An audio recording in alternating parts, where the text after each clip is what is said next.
win? I suppose we'll have to find out. MFT have given themselves a tough homework assignment, but we will see if they can beat SEM9 and improve their record. But for SEM9, they're hoping for a win. They've made it ease of execution, but there's always a few wrenches in the works playing up against MFT. Just looking at the comps, I actually favor SEM9, but one point I'm super worried about is the top lane gank that's coming in. It's very difficult for Gnar to actually escape Sylas, and you're talking about a double hard crowd control chain coming in from 665 as well. Especially when that Sylas is also running phase rush. There's a lot of chase down potential. The chain slash can slow, and also you can interrupt Gnar's hop just mid-air. So if you just stick to him and the Gnar's trying to jump away, you can easily interrupt that. So I feel like for MFT, there's a very clear goal in the early game where to punish. They could also throw Galio in there for good measure. It's just so hard for Shiro Mine to actually survive this lane. However, if they get to teamfight, I do see them having a good chance. It's kind of difficult to kill Clay X if he uses his ultimate appropriately. I feel like we've had the same stakes across the board a couple games today already with the tempo team versus the team fighting team. We'll have to see who comes out on top. And speaking of mobility, you're talking about Taco on that phase rush.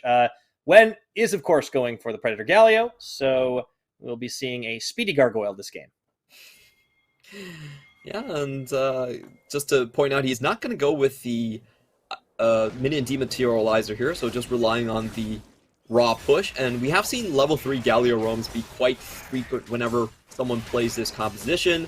And what that means is if you're SEM9, you have to be very careful about pushing your lanes, especially for the bottom side.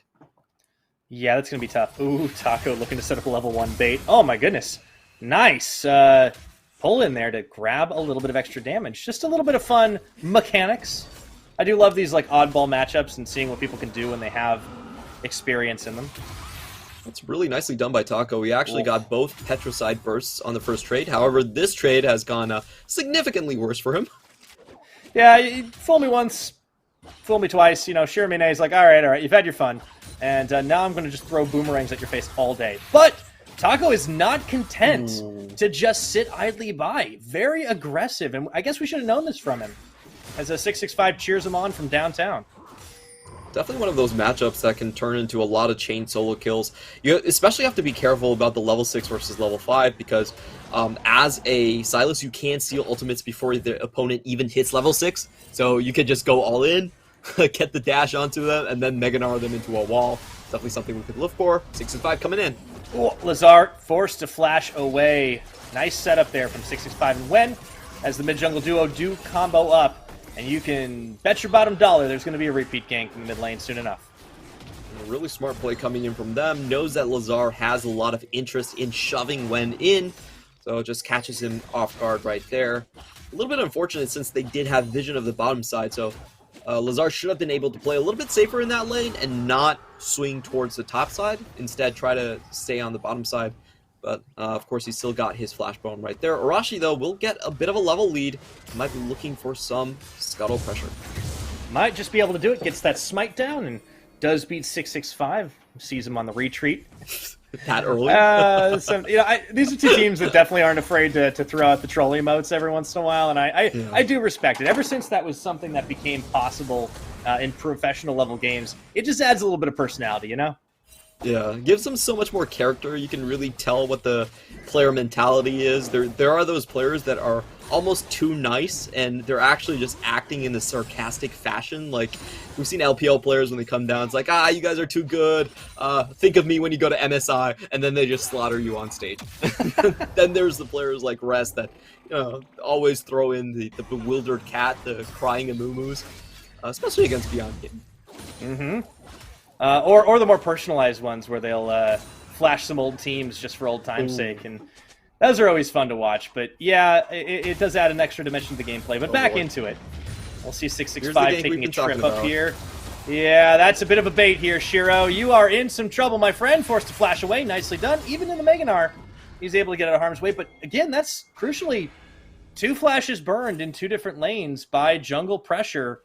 And I think MFT are pretty happy with how things are going here. Yeah, they didn't burn any flashes on their own side. So what we're heading towards is SEM9 basically trying to survive the early game against a lot of this Viego pressure. And we do have Arashi, should be hitting level 6 before 665. So that will give him a window, most likely into the bot lane, get a charge down.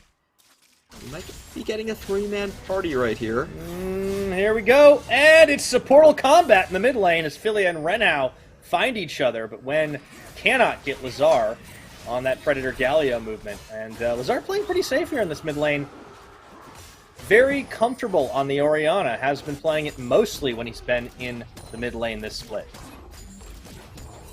Yeah, and Lazar, you know, he started with a lot of red side glass picks, going with a lot of assassins. I'm pretty happy to see that they're able to switch it up and not go full speed all the time. I feel like against teams that are closer to your caliber, playing the side that's a little bit slower usually yields a higher win rate, right? From like all the years of League of Legends that I've seen. If you're on the same caliber, going a little bit more scaly usually has a better win rate because it gives you more room for mistakes and errors to appear.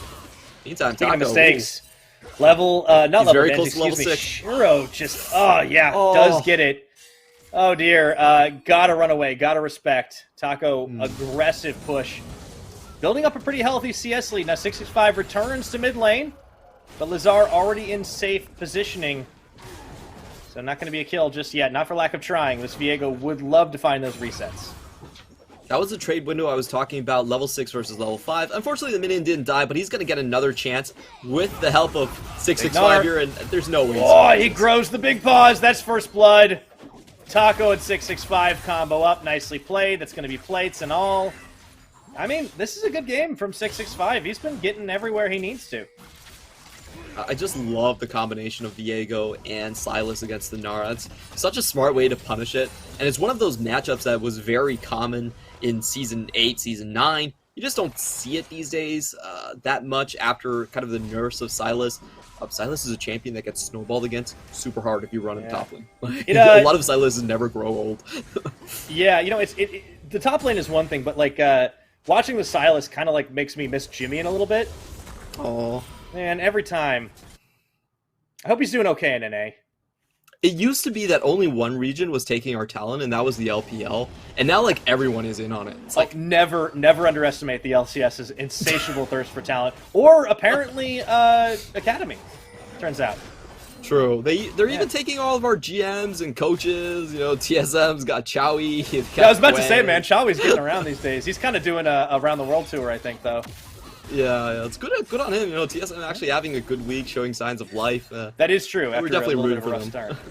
But yeah, you know, it's around the world, day-to-days, things happening a little bit. But back here in the PCS at home, a lot of windows opened up for new talent. And I do think that is the silver lining to losing a lot of those familiar faces.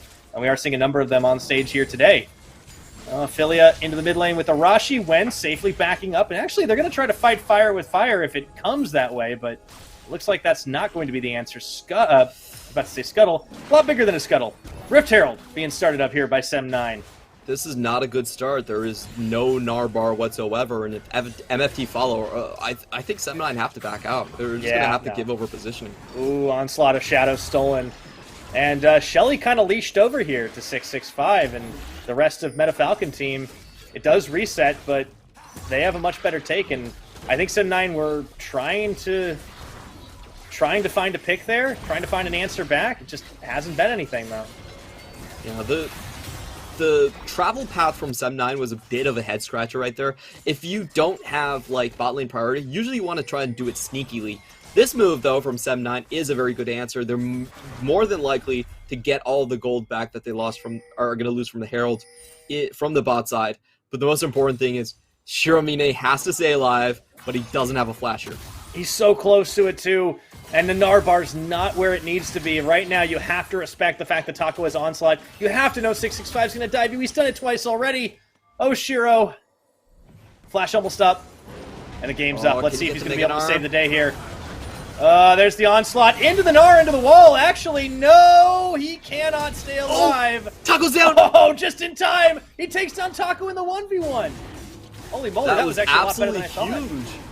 Yeah, the Herald doesn't get to drop. The minion wave is completely taken out. I think MFT, unfortunately, were a little bit slow on the engage. What they should have done was use 665, go in, take the tower shots, and then he can blink out. So he can drop tower aggro after using the after using the corpse of the Gnar there, but I felt like they were a little bit hesitant on pulling that trigger, and this actually ends up being a massive win for SEM9. They get the 2 plates in the bot side, plus the Drake.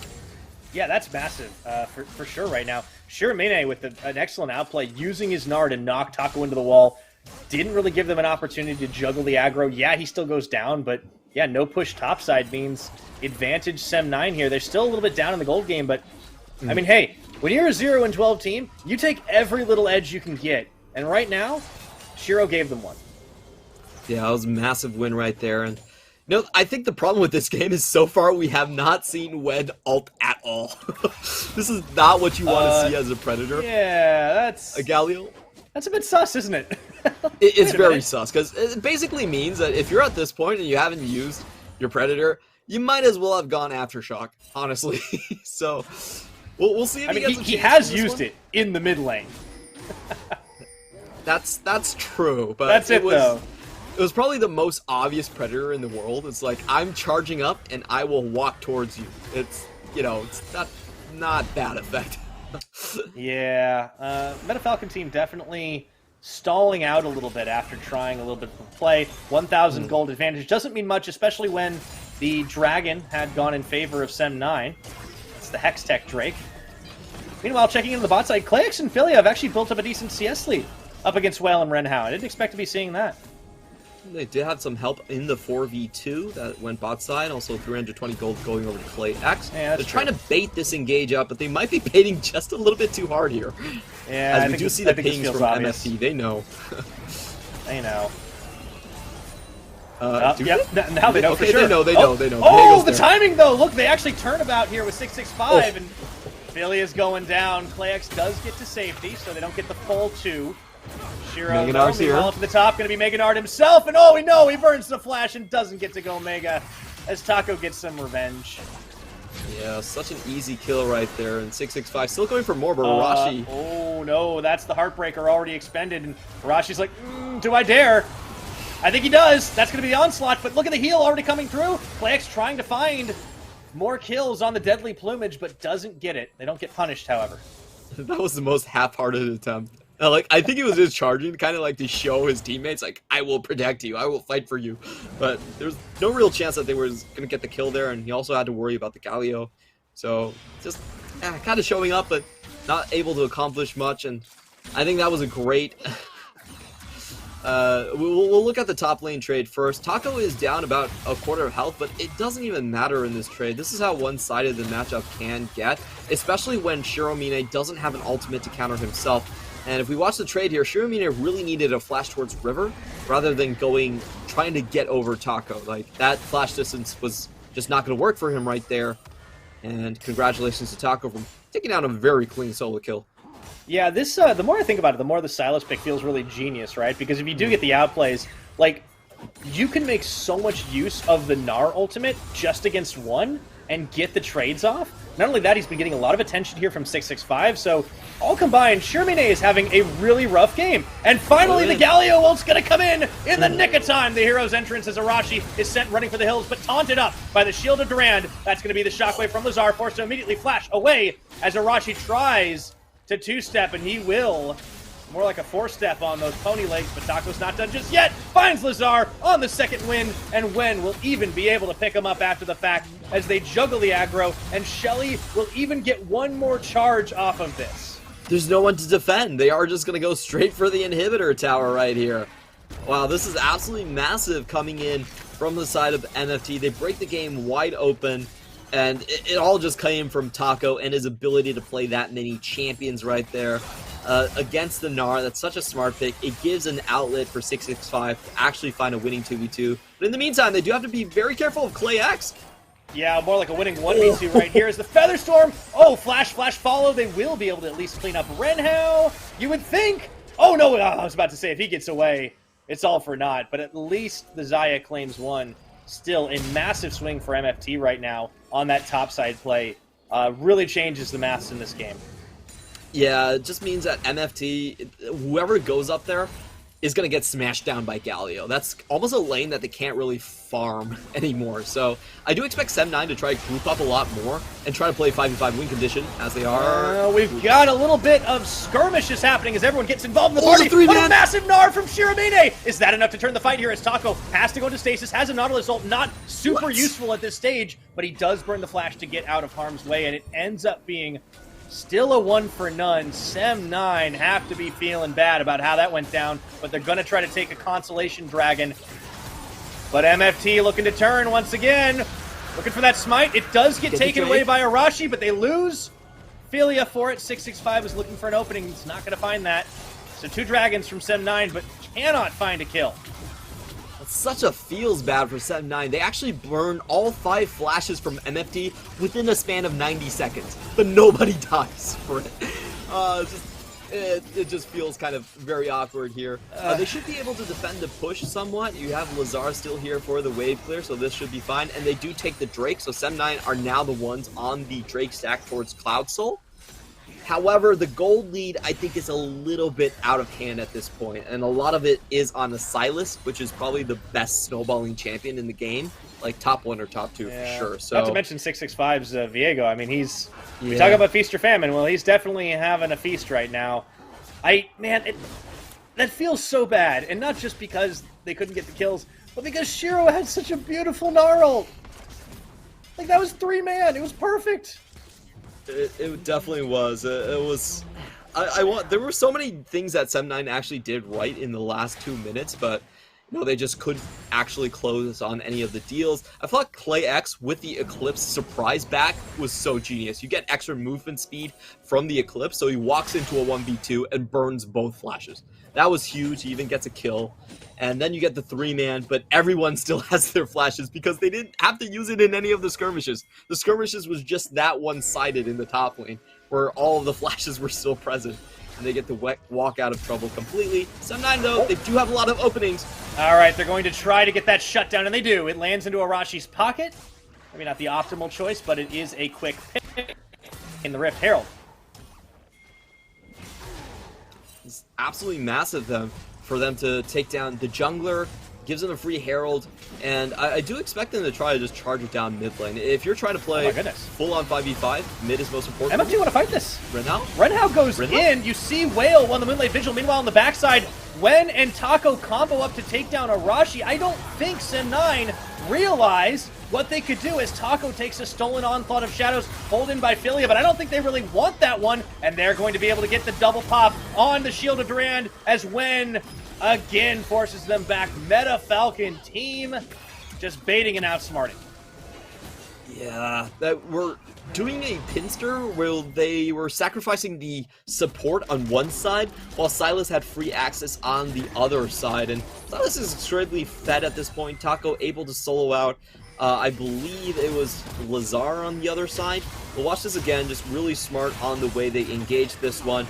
They can get a lot more done on the left, just taking out the jungler compared to Renhao, who still had it, who was able to survive that one. And Whale does a massive amount of damage. That was a 4-man Infernum right into the midst of the enemy team. They're able to force out everyone. Leax still has his ultimate, but he doesn't have the HP to survive this one, and does have to back out. Yep, so what should have been a free Herald there for SEM9 turns into the same for Meta Falcon team. And, yeah, well, at least they got Drake stacking, but things are looking a little bit rough for the Malaysian representatives right now as they try to find a way back into this game, try to find a way back into their split. And I feel like, I mean, Lazar didn't have Shockwave, and maybe that was a bit of a difference maker because they had spent it to try and take down 665. But I do think it was a good pick, right? So it feels like they kind of are forced into a handful of bad decisions, and they're just getting outplayed in a straight-up 5v5. If they were within, I think, 2,000 gold, that play would have been fine. Mistake was they really needed to rush down that Herald. I don't think it was the wise choice to stall it out and try to hold the ramp. You just get the Herald and go. I think that would have been the most opportune play. They do have a lot of escapes, honestly, and maybe you have to give up Philia, but Clayx with Flash and ult is not likely to die in that situation. And same thing goes with Arashi with Onslaught. So I feel like it was just kind of a turn and burn was probably not exactly the correct move there. Yeah, and we are seeing some of that indecisiveness still really not help this squad out as they are in the hunt for their first win. They are going against history. Like, I don't know, do you really want to make the history books at this point? I feel like it's kind of cool, but also kind of sad at the same time. Whoop, whoop. Yeah, it feels a little bad, to be honest. I don't think you want to see that. Yeah, okay. No, I don't mind being remembered, but yeah, what you're being remembered from is definitely is something to take into consideration. We did have two teams that were on 1 wins, both Alpha Esports and Leap were on 1 win in the previous split, and even if SEM9 do drop down here, they still have 5 tries, but those 5 teams are against the upper half of the bracket, some of the most toughest games that they will ever have to play. So if they drop MFT here, I think the likelihood of 0-18 becomes far higher. Yeah, like you said at the beginning, this was like a best chance scenario. So I think at this point, SEM9, they have to play back. They have to look for the reset. They still have a great team fight, right? It's just really hard to do when you're this far behind. And there's no real chance for them to actually go aggressive anymore. I feel like they're kind of sitting ducks here, and their best opportunity is to kill MFT members, most likely Silas when he comes in. But you also have Taco with the Zanyas this early into the game, so it's just so difficult. I'm trying to think who they can actually pick off, but you have 2 Zanyas on the front line, and then 665 has reset. So yeah, I just don't really see it. I feel like MFT have to make some major mistakes in team fights. Right now, they can just kind of A-click the ground and expect to win 5v5s. Yeah, Rashi trying to grab his red buff back, nothing happening. Yeah, you know, it feels rough, and I think we can see that the gamble that MFT made really paid off here in the form of the Viego and also just these kind of oddball picks for Taco. Getting those 2 members fed, it creates a bit of a tough scenario because nobody on SEM9 can really out-duel in any situation. Even though Shiro has the Hullbreaker Gnar, he's a far cry from being a threat on the sidelines. Can't even go there at this point. You can only go to lane where Taco isn't at. We already have gold objective bounties across the map right here, so if SEM9 can remain split, or even if they trade towers, it will still be in their advantage. That's one thing that losing teams can look forward in Season 12. At this point, I almost feel like it's worth it if you just lose singular kills and you're able to take a tower. Like the game's like 8,000 gold behind, where a lot of your members aren't even worth the full kill gold anymore. It's likely worth it to just attempt to overextend at times. Well, with the Shelly charge, they're going to try to make the play. Shockwave. However, they do get the knockback from Arashi, but it just isn't enough damage to save the day. And Shiro arrives too late to get a whole lot done here. And one by one, the dominoes fall, and everyone from MFT stay alive in the engage. A triple kill comes in for Taco, and now the Baron will as well. Oh, such a rough fight to start right there. You had the Heartbreaker just moving away from the initial engage, buys a lot of time. PlayX dies with both summoners up, so it must have been the CC chain just killing him right off the bat, and Mega Gnar was also unused. So even though SEM9 were the ones that were pulling the trigger, they didn't actually have the gun fully loaded. They were just shooting blanks at the wall, and the MFT came in with the full firepower of their composition to bear. Yeah, just a little unfortunate that SEM9 is just unfortunately so far behind. And MFT even get greedy with it. They push super hard with 3 members on the Baron and 2 on the sides. Let's see how that fight unfolded one more time. Shelly gets popped here. And yeah, like they try to force it. 665 flashes, they still manage to get the onslaught on 2, but there's no follow-up damage. Whale is super safe, and he just unloads onto everybody, and the rest is history. Couple big things right there. Lazar completely whiffs his ultimate. Good job here by 665 to dodge out of the initial engage. The TP from the back just meant PlayX had nowhere to go. I was looking at him and wondering where the summoners were. They wouldn't have made a difference. So he actually had the correct call, keeping both of them at hand. He was a dead man either way. It's just unfortunately a huge part of their combo pieces not working out, and the onslaught of shadows going forward just meant that the rest of the team had to chase forward as well. So it's just the tower dropping down, giving them nowhere to run to. Meant that MFT had a perfect team fight. They had a complete surround. They had the enemy with down 3 ultimates right at the start of it. and also an 8,000 gold lead, so they could just walk through them. Yeah, that last part, pretty important, right? So True. MFT feeling pretty good in the driver's seat. Arashi, okay, sure, you're in the brush, whatever. Renhao doesn't actually have to care here.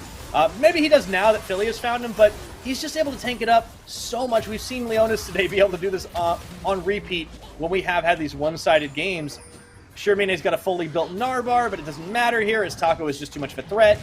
2-level difference between these two top laners, and MFT can just sit back, kick back, 1-3-1 City. Well, definitely can at this point, and there are no Ocean Drakes on the side of SEM9. They're gonna have to run back for sustained issues.